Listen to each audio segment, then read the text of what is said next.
নমস্কার বন্ধুরা, গল্পের ঢেবে ঢেবে আপনাকে স্বাগত।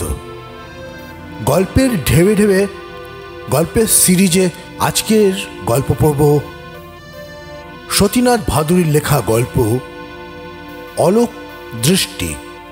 গল্প পাঠে আমি সাগর লাহিড়ী।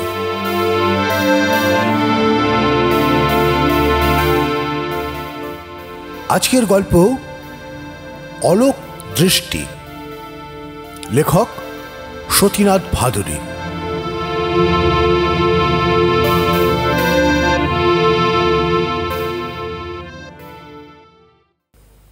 কে বড় খোকা?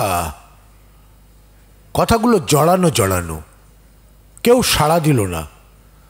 দরজা আড়ালে কে তুই? সাড়া দিচ্ছিস না যে?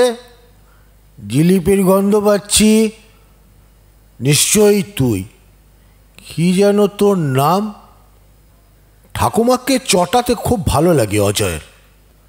যতক্ষণ তার নাম ধরে না ডাকছেন ততক্ষণ সে কিছুতেই উত্তর দেবে না। এই জিলিপি খেগো, কথা কানে যাচ্ছে না? কি নাম যেন তোর? কিছুতেই মনে থাকে না তোর নামটা। অজয়ের মা চেঁচালেন ও ঘর থেকে। হচ্ছে কি অজয়? তোর ঠাকুমা কি বলছেন শুনতে পাচ্ছিস না? দিন দিন বেড়া হয়ে উঠছে। অজয় অজয়, এই দেখ, মনে পড়লো এতক্ষণে। কেবল ভুলে যায়। পুরনো কালের নাম ধাম সব কথা মনে থাকে, অথচ আজকালকার কথা ভুলে যায়। হ্যাঁ রে, কিসের জিলিপি? ত্রিকুটের নাকি? ত্রিকুট কাকে বলে জানিস তো? পানি ফলের আটা দিয়ে যে জিলিপি তৈরি করা হয় তাকে বলে ত্রিকুটের জিলিপি। এর চেয়ে আমাদের ওখানকার অমৃতি খেতে অনেক ভালো।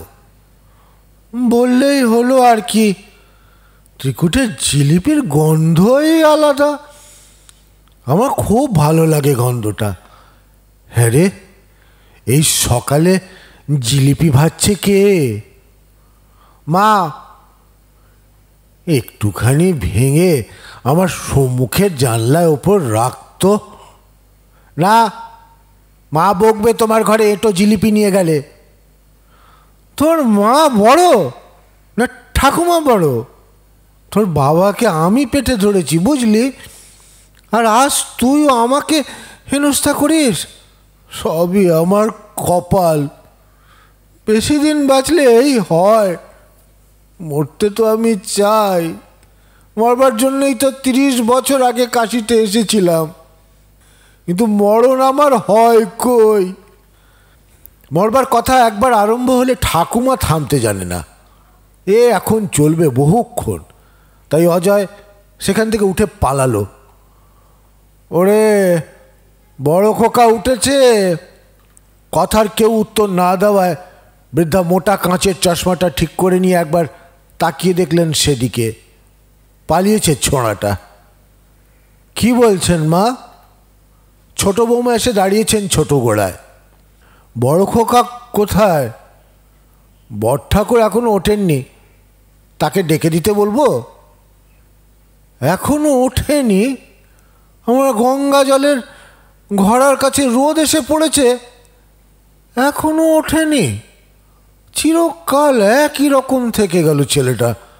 স্বভাব যায় না মোলে, ইল্লত যায় না ধুলে। বড় ঠাকুরকে ডেকে দিতে বলবো নাকি? না না, দেখি কতক্ষণ ঘুমোতে পারে।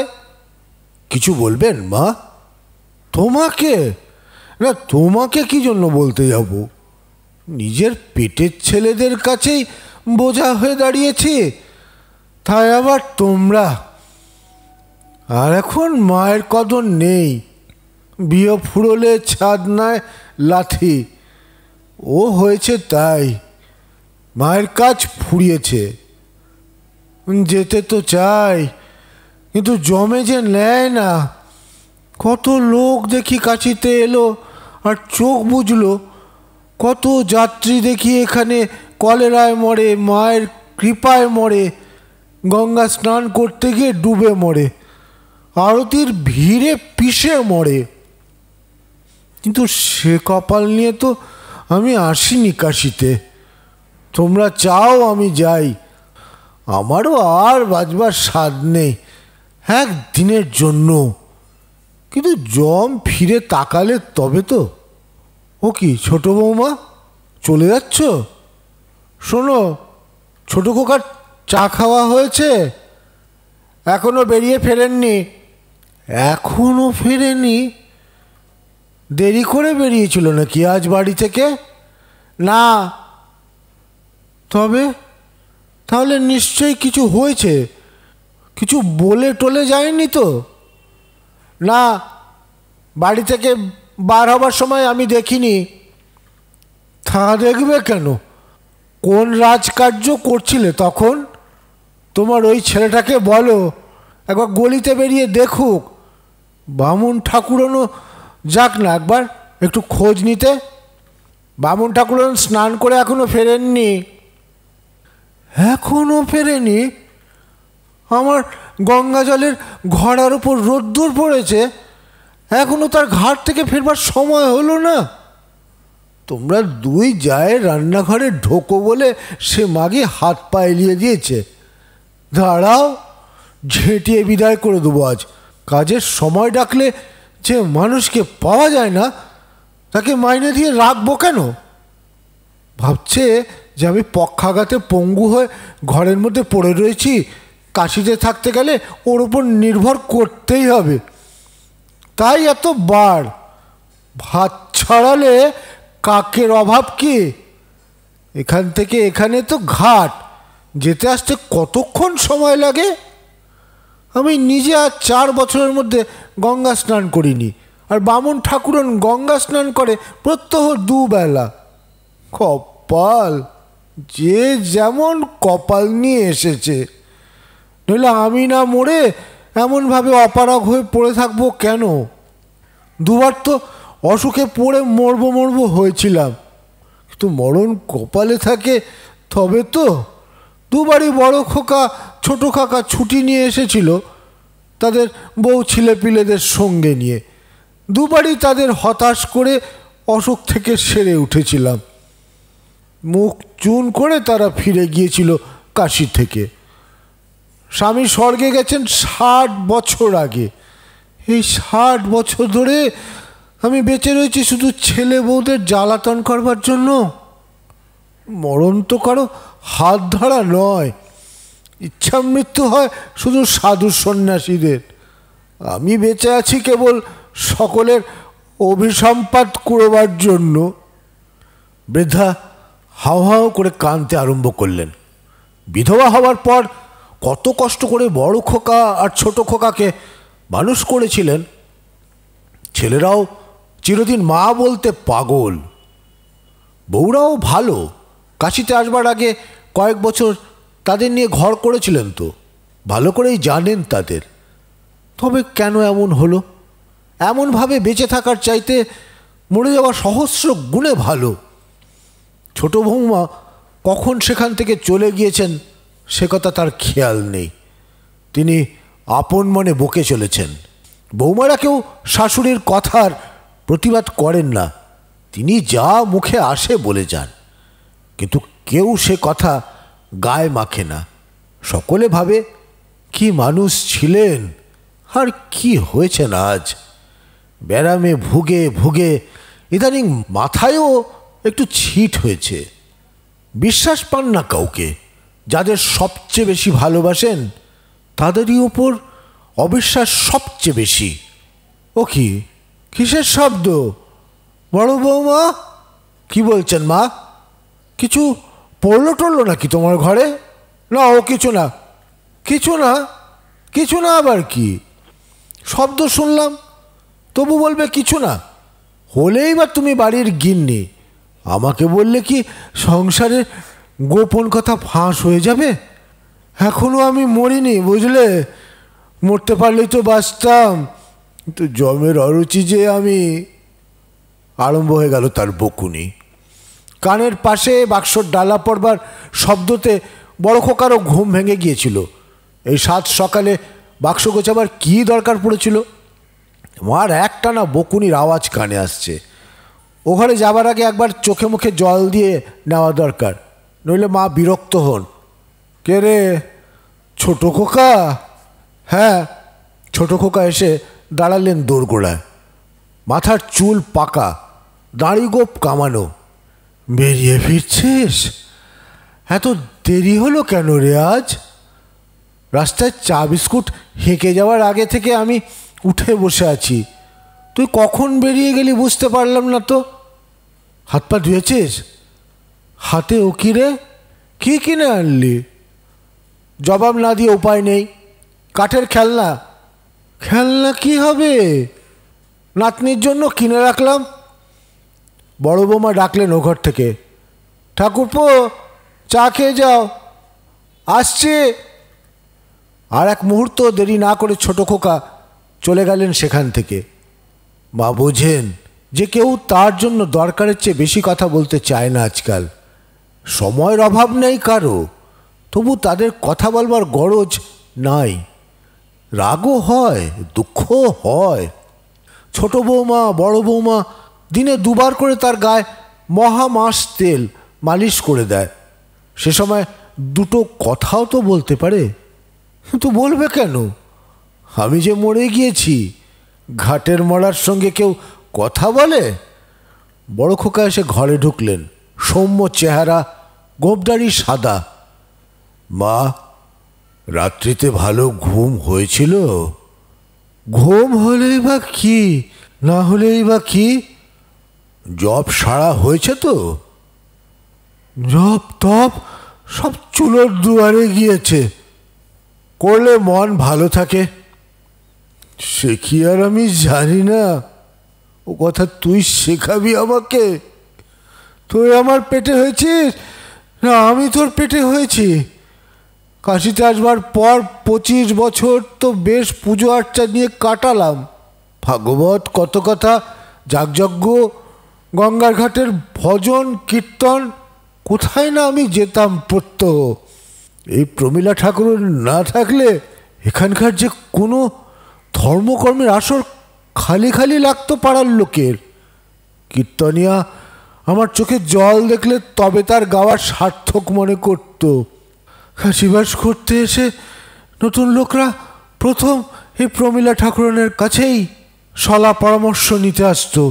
কোন পাণ্ডা বদ, কোথাকার ঠাকুর ভালো, কোন মহিলার দলের সঙ্গে বদ্রিকাশ্রম যাওয়া নিরাপদ, কোন সত্রে কি খেতে দেয়, এসব খবর জানবার জন্য মেয়েরা 4 বছর আগে পর্যন্ত আমার কাছেই ছুটে আসতো।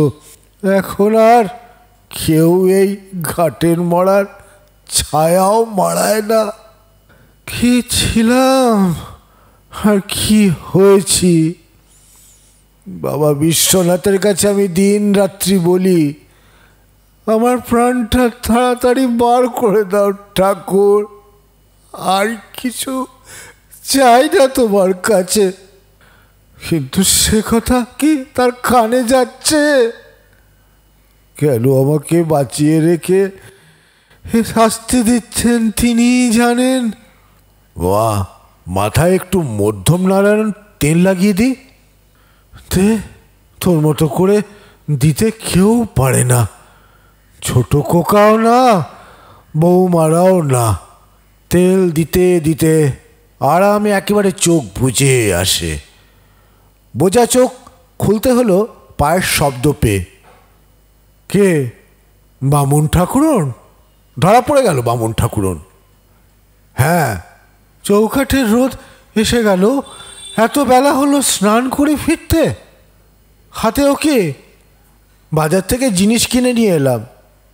জিনিসটা কি সেই কথাটাই তো জিজ্ঞাসা করছি। বড় খোকা পিছন থেকে ইশারা করছেন বামুন ঠাকুরনকে চলে যেতে। একটু জর্দা আর পাথরের বাটি গোটা কয়েক। ছোট বৌমার বুঝি? পাথরের বাটি আবার কেন? বামুন ঠাকুরন কোনো উত্তর না দিয়ে রান্নাঘরের দিকে চলে গেল। বামুন ঠাকুরন পর্যন্ত আমার সঙ্গে কথা বলতে চায় না পারতপক্ষে। বেঁচে থাকতেই এই খোয়ার, মরলে পরে শ্মশান ঘাটে না নিয়ে গিয়ে পথের ওপর টেনে ফেলে দেবে নিশ্চয়ই। তাতে ক্ষতি নাই, মরবার পর যা ইচ্ছে হয় তাই করো তোমরা, কিন্তু মরবার আগে যেন আমাকে ব্যাস কাশিতে নিয়ে গিয়ে ফেলো না, তাহলে এই 16 কলা পূর্ণ হয়। শত্রু শক্তি দুধ কলা দিয়ে যাদের পুষেছ, তাই এখন উল্টে ছোবল মারতে আসে। হে বাচ্চা কি আর বাচ্চা, কিন্তু এ বিড়ালের প্রাণ যায় কই, বেঁচে বেঁচে একেবারে ঘেন্না ধরে গেল নিজের উপর। কাশিতে বাস করে 4 বছরের মধ্যে একদিন গঙ্গা স্নান করিনি। মা, গঙ্গা স্নান করতে যাবে? দেখ বড় খোকা, কাটা ঘায়ে নুনের ছিটে আর দিস না। ঠাট্টা করছিস আমার সঙ্গে? ঠাট্টা কেন হতে যাবে, সত্যি বলছি। আমি নড়ে এ ঘর থেকে ও ঘরে যেতে পারি না, আমি যাব গঙ্গা স্নান করতে? সে যাব একেবারে তোদের কাঁধে চড়ে মণিকর্ণিকা ঘাটে। কিন্তু সেদিন আসছে কোথায়, জমের দয়া হয় তবে তো। আমি নিয়ে যাব তোমাকে গঙ্গা স্নান করাতে। কাঁধে করে? সে যেমন করেই হোক না, তোমার তা দিয়ে কি দরকার? তোমার তো স্নান করা নিয়ে কথা। ছোট কোকা, কি বলছো দাদা? মাকে একবার গঙ্গা স্নান করিয়ে আনতে হবে, রিক্সায় সুবিধা হবে না, কি বলিস? মা কি পারবে? ডুলি পালকি যে আজকাল উঠে গিয়েছে। বামুন ঠাকুরন রান্নাঘর থেকে চেঁচিয়ে বলল যে ওই মন্দিরের সম্মুখে ডুলি পালকি এখনো ভাড়া পাওয়া যায়। সাড়া পড়ে গেল বাড়িতে, মা গঙ্গা স্নানে যাবেন। যত বেশি লোক সঙ্গে থাকে ততই ভালো, বড় বউ ছোট বউ সবাইকে যেতে হবে। গঙ্গা স্নানের নামে মাও বেশ উত্তেজিত হয়েছেন, অনর্গল অবান্তর কথা বলে যাচ্ছিলেন। হঠাৎ গম্ভীর হয়ে গেলেন পালকি এসেছে শুনে। তার এই বাক সংযমে সকলে আশ্চর্য হলো। চোখ মুখ দেখে বোঝা যাচ্ছে যে তার সব উৎসাহ মিয়ে গিয়েছে।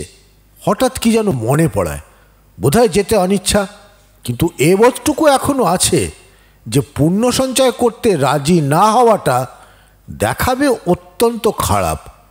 ছোট খোকা মার চোখ থেকে চশমাটা খুলে নিজের কাছে রাখলেন। কোল পাঁজা করে তুলে তাকে পালকিতে শোয়ানো হলো। চোখ বুজে পড়ে থাকলেন তিনি। এই যে নমস্কার। হ্যাঁ হ্যাঁ নমস্কার, আমরা বড় ব্যস্ত এখন, দেখছেন তো মাকে গঙ্গা স্নান করাতে নিয়ে যাচ্ছে।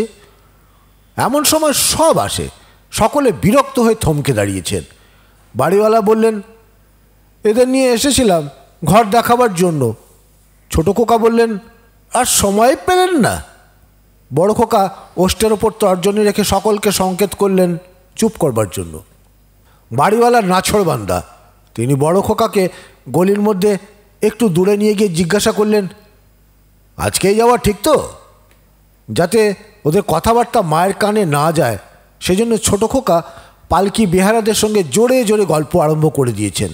দুই যায়ও নিজেদের মধ্যে গল্প করছেন কোন ঘাটে স্নানের সুবিধে সেই সম্বন্ধে। বড় খোকা অনুচ্চ স্বরে বাড়িওয়ালাকে জানালেন যে আজই তাদের যাবার ইচ্ছা, তবে এখনও সঠিক বলা যায় না। এই অনিশ্চয়তার জন্যই পুরো মাসের ভাড়া আগাম দেওয়া হয়েছে। ঘোরেল বাড়িওয়ালা অপ্রস্তুতের এক শেষ আবার ভান দেখালেন। না না, ভাববেন না যে আমার তর সইছে না। বাড়ি খালি করবার জন্য তাগিদ দিতে আমি আসিনি। আমি এসেছিলাম প্রমীলা ঠাকুরনের সঙ্গে একবার দেখা করবার জন্য।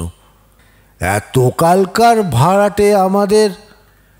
না না, মার সঙ্গে এখন দেখা হবে না, ও শরীরের কথা জানেনি তো। একটু ক্ষুণ্ণ হয়ে চলে গেলেন বাড়িওয়ালা। কোন ঘাটে স্নান করবে মা? মা নীরব। অহল্যাবাই ঘাটে? বৃদ্ধা নিরুত্তর। তবে দশাশ্বমেধে যাই? কোনো উত্তর পাওয়া গেল না। চোখ বুজে শুয়ে রয়েছেন তিনি, ভয় মুখ বিবর্ণ হয়ে গিয়েছে। সকলে ওর দিকে তাকালেন, চোখে প্রশ্ন। মা কেন এমনভাবে দাঁতে দাঁত চেপে কাঠের তক্তার মতো পড়ে রয়েছেন? দশাশ্বমেধ ঘাটের সিঁড়ির ওপর একেবারে জলের কাছে তাকে পালকি থেকে বার করা হলো। ভয় ঠকঠক করে কাঁপছেন তখন তিনি। ছেলে আর পুত্রবধূরা মিলে তাকে ধরলেন জলে নামাবার জন্য। এতক্ষণে বৃদ্ধা কথা বলেছেন, তোমরা সব সরে যাও, তোমাদের স্নান করিয়ে দেওয়ার দরকার নেই। স্নান করিয়ে দেবে যারা পালকি বয়ে এনেছে তারা। বিশ্বাস পাচ্ছেন না তিনি ছেলেদের। ছেলে আর বউরা একটু দূরে সরে গিয়ে দাঁড়ালেন। স্নান পর্ব কোনো রকমের শেষ হলো। বাড়িতে ফিরে বৃদ্ধাকে সবে বিছানায় শুইয়ে দেওয়া হয়েছে। অজয় এসে খবর দিল জ্যাঠামশাইকে দুই ভদ্রলোক বাইরে ডাকছেন। নাছরবান্দা বাড়িওয়ালা আবার এসেছেন একজন হবু ভাড়াটেকে সঙ্গে করে। আবার কি? ইনি একটু আস্তে কথা বলুন। ইনি ছাড়লেন না কিছুতেই। আমি বলছি যে আপনারা 1 মাসের ভাড়া আগাম দিয়ে রেখেছেন, আজ চলে যাবেন কিনা সে কথা জিজ্ঞাসা করবার আমার কোনো অধিকারই নেই। তবু উনি শুনবেন না কিছুতেই। আচ্ছা, আজ যাওয়া কি সত্যিই অনিশ্চিত? না আমি এদের কথা দিতে পারি? বিশ্বাস করুন আমাদের কথা, আমরা চাই যেতে, কিন্তু হবে কি না বলতে পারি না। এই অনিশ্চয়তার উপর আমাদের কোনো হাত নাই। এর কারণ আপনাকে বলবার মতো নয়।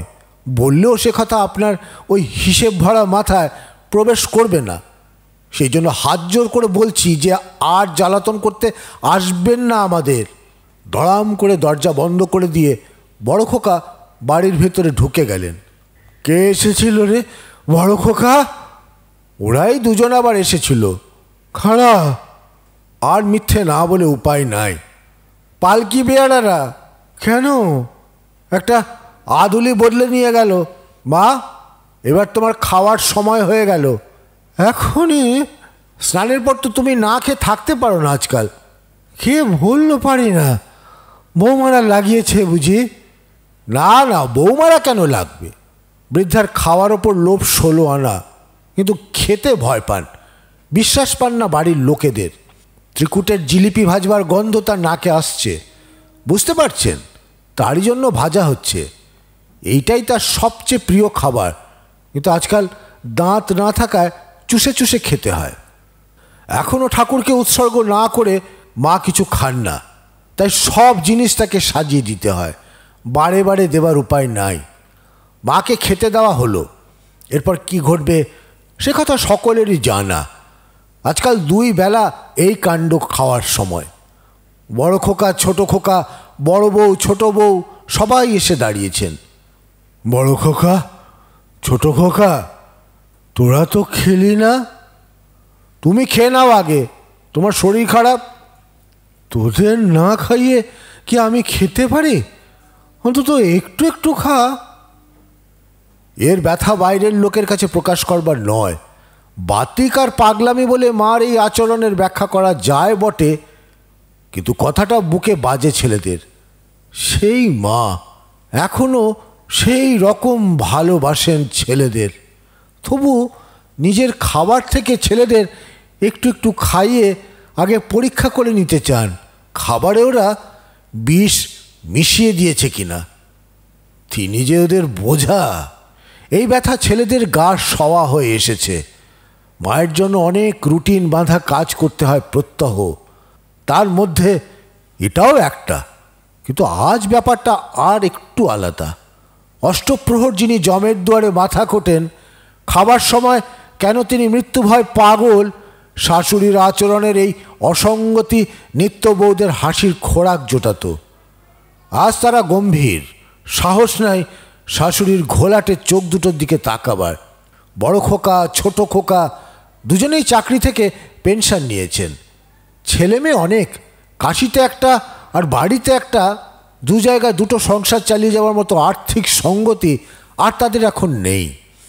তাই অনিচ্ছা সত্ত্বেও মাকে কাশি থেকে নিয়ে যাবার মনস্থ করেছেন তারা। বড় বৌমা, পাথরের বাটি 2টো এনেছ? দাও, এদিকে নিয়ে এসো। সব জিনিস একটু একটু করে দিই তোদের। বড় খোকা, ছোট খোকা, তোরা খা। বড় খোকা ছোট খোকা দুজনই তাকিয়ে মেঝের দিকে। আড়ষ্ট হয়ে দাঁড়িয়ে রয়েছেন দুই বউ। চারজনের মুখ চোখেই একটা সন্ত্রস্ত উদ্বেগ বিহবল ভাব। অপরাধ চেতনার ক্ষীণ দীপিকায় একটা জিনিস অস্পষ্টভাবে উপলব্ধি করতে পারছেন তারা, যেটাকে নিছক পাগলামি বলে মনে হতো তার মধ্যে সত্যের এক কণা লুকোনো ছিল। পাগলামি নয়, অলোক দৃষ্টি। ঘুমন্ত অবস্থায় ছাড়া মাকে কাশি থেকে সরানো সম্ভব নয়। আজকের খাবারের সঙ্গে ঘুমের ওষুধ মিশিয়ে দেওয়া হয়েছে। খা, খেয়ে নে তাড়াতাড়ি।